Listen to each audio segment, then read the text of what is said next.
everyone, welcome to Pharma User. I post videos on pharmacy related subjects, explain both in Hindi and English in a very simple and easy way. If you find my video useful for your studies, don't forget to like and share my video and subscribe to my channel. So today we will discuss on the chapter that is parenteral dosage form. It is the part 4. We'll talk about the details of total parenteral nutrition. So previous जो भी parts है of पैरेंट्रल्स वो आपको link description box में मिल जाएगा. Starting with the introduction portion of TPN, that is total parenteral nutrition. First of all, what is nutrition? Nutrition is the provision to cells and organism of the materials necessary to support life. Nutrition किसी भी उस material को आप कहेंगे जो कि cell या organisms के लाइफ के लिए ज़रूरी है. मीन्स कोई भी लिविंग ऑर्गेनिज्म अगर जी रहा है, उनके जो सेल्स हैं वो अगर लाइव है, तो उसके लिए जो भी मटेरियल्स चाहिए होते हैं they are nutrition. So nutritions are materials which supports the life and generally they are in the form of food. And then आपका parenteral nutrition. So what is parenteral nutrition? Now parenteral nutrition is intravenous administration of nutrition which may include protein, carbohydrate, fat, minerals and electrolytes, vitamins and other trace elements for patients who cannot eat or absorb enough food through tube feeding formula or by mouth to maintain good nutrition status. Parenteral nutrition obviously आपका कब दिया जाएगा? अगर generally जो normal feeding वे होता है, अगर उस तरह से आप नहीं ले पा रहे हो, पर्टिकुलर पेशेंट जो है वो नॉर्मल आपका फीड नहीं ले पा रहा है, या तो फिर फीडिंग ट्यूब भी जो होता है उसके थ्रू भी नहीं ले पा रहे, या मतलब कि नॉर्मली जो अपने खाना होता है वो भी वो नहीं खा पा रहे हैं च्यूविंग या ड्रिंकिंग के द्वारा. अदरवाइज़ जो फूड पाइप के थ्रू भी, मतलब आपके पाइप के थ्रू भी जो फीडिंग कराया जाता है, फूड सप्लाई दिया जाता है, वो भी अगर वो नहीं ले पा रहा है, मतलब जो कि आपकी GIT से होकर ही गुजरता है, आपके GIT के थ्रू भेजा जाता है, तो वो भी अगर नहीं ले पा रहा है, in that case parental nutrition दिया जाता है. एंड पैरेंटल न्यूट्रिशंस पे जनरली आपके क्या क्या इसके आपके वेरियस कॉम्पोजिशंस आपको मिल जाएंगे. वन ऑफ द कॉम्पोजिशन के बारे में हम भी डिस्कस करेंगे. सो पैरेंटल न्यूट्रिशंस में जनरली प्रोटीन सब्सटेंस होते रहते हैं, अमाइनो एसिड्स वगैरह होते हैं, कार्बोहाइड्रेट्स होते हैं, फैट्स, मिनरल्स, सम इलेक्ट्रोलाइट्स होते हैं, कुछ विटामिन्स होते हैं, कुछ ट्रेस एलिमेंट्स भी रहते हैं आपके, सम ऑफ द एलिमेंट्स भी आपको मिल जाएंगे. सो यही पैरेंटल न्यूट्रिशन को ही टोटल पैरेंटल न्यूट्रिशन भी कहा जाता है. कैसे, क्या, कब, इस बारे में भी डिस्कस करेंगे. सो नेक्स्ट आपका है कि पैरेंटल न्यूट्रिशंस का एक चीज़ क्या है कि ये आपका बाईपास करता है नॉर्मल डाइजेशन सिस्टम को, दैट इज़ GIT को, गैस्ट्रोइंटेस्टाइनल ट्रैक्ट को बाईपास करता है. जब आपका नॉर्मल च्यूविंग या ड्रिंकिंग से जो है आप डाइजेस्ट नहीं कर पा रहे हो, या फिर आपका जो वेरियस फीडिंग पाइप के द्वारा भी अगर आपको फीड कराया जा रहा है तो डाइजेशन नहीं कर पा रहे हो, तो डायरेक्ट जब आपको न्यूट्रिशन भेजा जाए फूड के फॉर्म में नहीं, जैसे कि मैंने बताया आपको वेरियस न्यूट्रिएंट्स जो चाहिए आपके नॉर्मल लाइफ के लिए, वो जब डायरेक्ट आपको दे दिया जाए तो वो आपका पैरेंटल न्यूट्रिशन है, जो कि आपका नॉर्मल डाइजेशन के प्रोसेस में जाना ही नहीं पड़े. It is a sterile liquid chemical formula given directly into the blood stream through an IV catheter. ये आपके डायरेक्ट ब्लड में भेजा जाता है IV इंट्रावेनस कैथेटर के थ्रू. आप डायग्राम में फिगर में देख सकते हो कि आपका जिस तरह सलाइन वगैरह दिया जाता है, उसी तरह TPN जो है आपका देख सकते हो क्लैविकल के ठीक ऊपर की तरफ से आपका सब क्लैवियन वेन रहता है, उस सब क्लैवियन वेन में कैथेटर को पास कराया जाता है. कैथेटर एक ट्यूब लाइक होता है जिसको कि आपके ऑर्गन के अंदर, आपके बॉडी के अंदर सेंड किया जाता है. तो कैथेटर जो है वो आपके सब क्लैवियल वेन से पास कराया जाता है इनटू योर बॉडी, एंड उससे आपका TPN जो है डायरेक्टली आपके ब्लड स्ट्रीम के थ्रू आपके बॉडी में जाता है. देन आपका types of parental nutrition.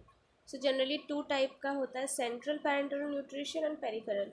Central parental nutrition को ही टोटल पैरेंटल न्यूट्रिशन भी कहा जाता है. Delivered into the central vein जो आपके मेन वेन में दिया जाता है जिससे कि पूरे बॉडी में आपको वो मिले, that is TPN. Whereas PPN that is peripheral parenteral nutrition, जो कि पर्टिकुलर स्मॉल पोर्शन या लोकल किसी वेन में ही दिया जाता है, स्मॉलर और पेरिफेरल वेन. तो टोटल पैरेंटल न्यूट्रिशन दिया जाता है जब आपके पूरे बॉडी को न्यूट्रिशन का ज़रूरत पड़े एंड आपको जो है सेंट्रल वेन में दिया जाए. एंड पेरिफेरल पैरेंटल न्यूट्रिशन आपका हो गया जो आपका पेरिफेरल वेन में दिया जाए. देन नेक्स्ट आपका है पर्पस और ऑब्जेक्टिव. क्यों आपका TPN दिया जाता है?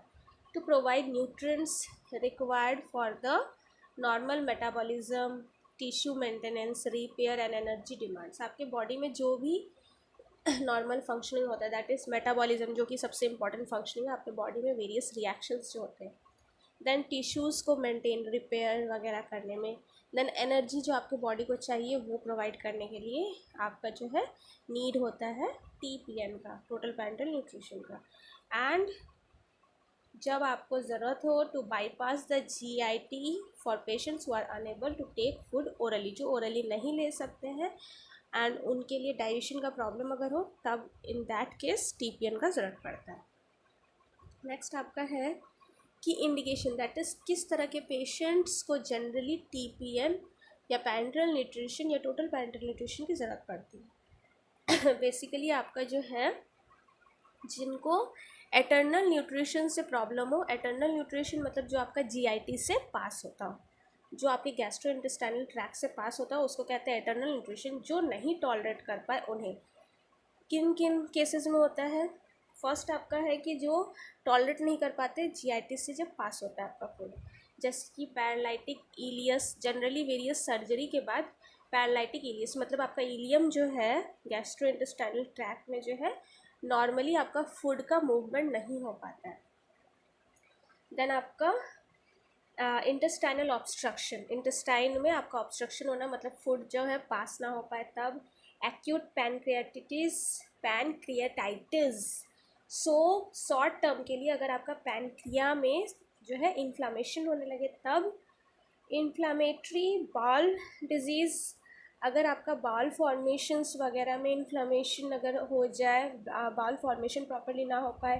गैस्ट्रोइंटेस्टाइनल फिस्चूला, जिसमें कि आपका GIT ट्रैक में कहीं कहीं गैस्ट्रोइंटेस्टाइनल ट्रैक में कहीं कहीं लीकेज हो जाए. नॉर्मल आपका ओपनिंग की जगह कहीं कहीं लीकेज अगर आपका हो जाए उस केस में. सीवियर डायरिया अगर हो तब. परसिस्टेंट वॉमिटिंग, कंटिन्यू अगर आपको वॉमिटिंग हो रहा हो. माल अब्जॉर्प्शन, प्रॉपरली अगर आपका नॉर्मली जैसा अब्जॉर्प्शन होना चाहिए फूड का अगर वो अब्जॉर्प्शन GIT से नहीं हो रहा हो तब. देन आपका सेकंड केस होता है जब हाइपर मेटाबॉलिक स्टेट आपका हो जाए, मतलब कि बहुत ज़्यादा ही आपके बॉडी में मेटाबॉलिज्म बढ़ जाए for which eternal therapy either not possible और इनएडिक्वेट. उस समय सिर्फ GIT से अगर आप दोगे, खाना ओरली दोगे तो वो या तो पॉसिबल ही नहीं है या फिर वो आपका फुलफिल नहीं कर पाएगा क्योंकि मेटाबॉलिक रिएक्शंस बढ़ चुका है. सो वो होता है किस केसेस में? सीवियर बर्न्स होने से, बहुत ज़्यादा बर्न हो जाए. एक्यूट रेनल फेलियर, अगर आपका किडनी फेल हो जाता है तब. मल्टीपल फ्रैक्चर्स हो जाए. देन ट्यूमर इन GIT, आपके GIT में ट्यूमर हो जाए, कैंसरस सेल डेवलप होने लगे तब. एंड थर्ड केस है जब आपको TPN देना होता है that is patient at risk for mall nutrition. ऐसे पेशेंट जिनको माल न्यूट्रिशन मतलब न्यूट्रिशन का कमी होने का चांसेस रहे. इन केसेस ऑफ ग्रॉस अंडरवेट, आपका वेट जो है वो बहुत कम हो.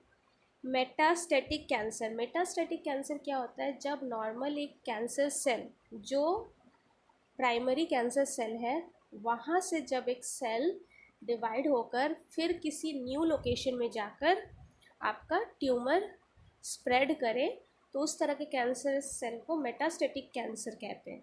मीन्स आपका प्राइमरी ट्यूमर की तरह ही वो ट्यूमर होगा बिकॉज वो पुराने ट्यूमर से आपका डिवीज़न होकर वो ट्यूमर सेल जाकर फिर न्यू से ट्यूमर स्टार्ट करता है. So that is metastatic cancer. So 3 cases हैं जो कि मैंने बताया. पहला केस है जब आपका GIT के थ्रू पॉसिबल ना हो लेना. दूसरा हो गया जब आपका हाइपर मेटाबॉलिक स्टेट हो जाता है। तीसरा, अगर आपको माल न्यूट्रिशन का खतरा रहे। देन आपका नेक्स्ट जो है composition of TPN, but before that today's IQ fact. So, do you all know brushing teeth very soon after eating or drinking something can soften the teeth enamel? जी हाँ, अगर आप खाते के साथ साथ ब्रश करना बहुत अच्छा बात है। दिन में 2 बार करना चाहिए, सुबह सुबह उठकर एंड देन रात को खाना खाने के बाद। बहुत लोगों का होता है हर बार खाने के बाद।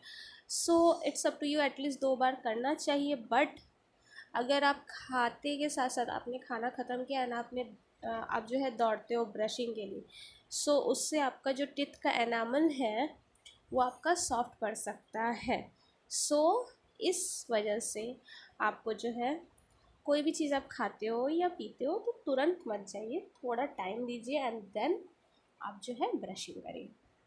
सो एनीवेज, नेक्स्ट आपका composition of TPN. As I told earlier, TPN का आपको वेरियस कॉम्पोजिशंस मिल जाएंगे नेट पर, बहुत सारे, क्योंकि ये आपका एडल्ट्स, इन्फेंट्स, देन आपके ओल्ड एजेस, वेरियस एजेस में दिया जाता है। तो according to body requirements various compositions available है।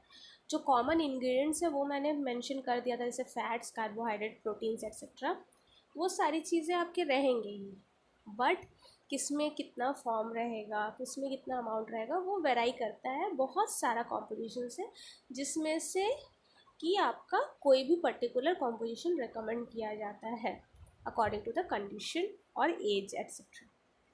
सो 50% कंसनट्रेशन में ग्लूकोज आपका वन ऑफ द कॉम्पोजिशन के बारे में मैं आपसे डिस्कस कर रही हूँ। 50% कंसनट्रेशन ऑफ ग्लूकोज आपका, ये आपका है टोटल आपका 100 ml में, तो 40 ml आपका रहता है।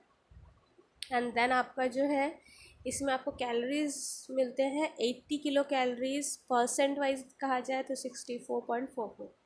देन आपका 8.5% एमिनो एसिड्स जो है वो 30 ml है, जो कि आपका किलो कैलोरीज वाइज देखा जाए तो 10.2 एंड परसेंट ऑफ कैलोरीज 7.83 है।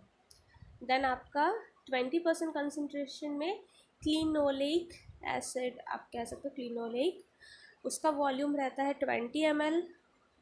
किलो कैलोरीज़ में ये है 40 किलो कैलोरीज़, इसमें आपको कैलोरीज मिल जाता है, परसेंटेज वाइज कहा जाए तो 30.72 इसका परसेंटेज है कैलोरी का। 10% कंसनट्रेशन में सोडियम क्लोराइड आपका 3 ml रहता है। 10% कंसनट्रेशन में पोटेशियम क्लोराइड 2 ml रहता है। 10% कंसनट्रेशन कैल्शियम ग्लूकोनेट 2 ml।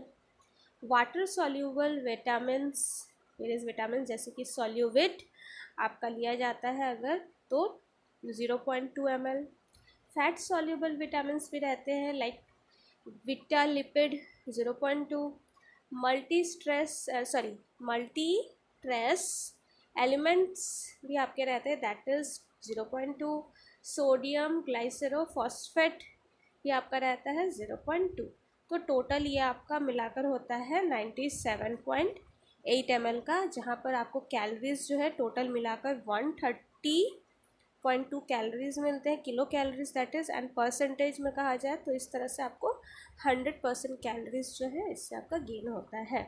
तो इसी तरह से ऐसा नहीं कि आप कुछ भी मिला सकते हो कितना भी अमाउंट में, आपका कुछ गिवन पर्टिकुलर कॉम्पोजिशन है जिसमें से आप कोई एक कॉम्पोजिशन को चूज़ कर सकते हो।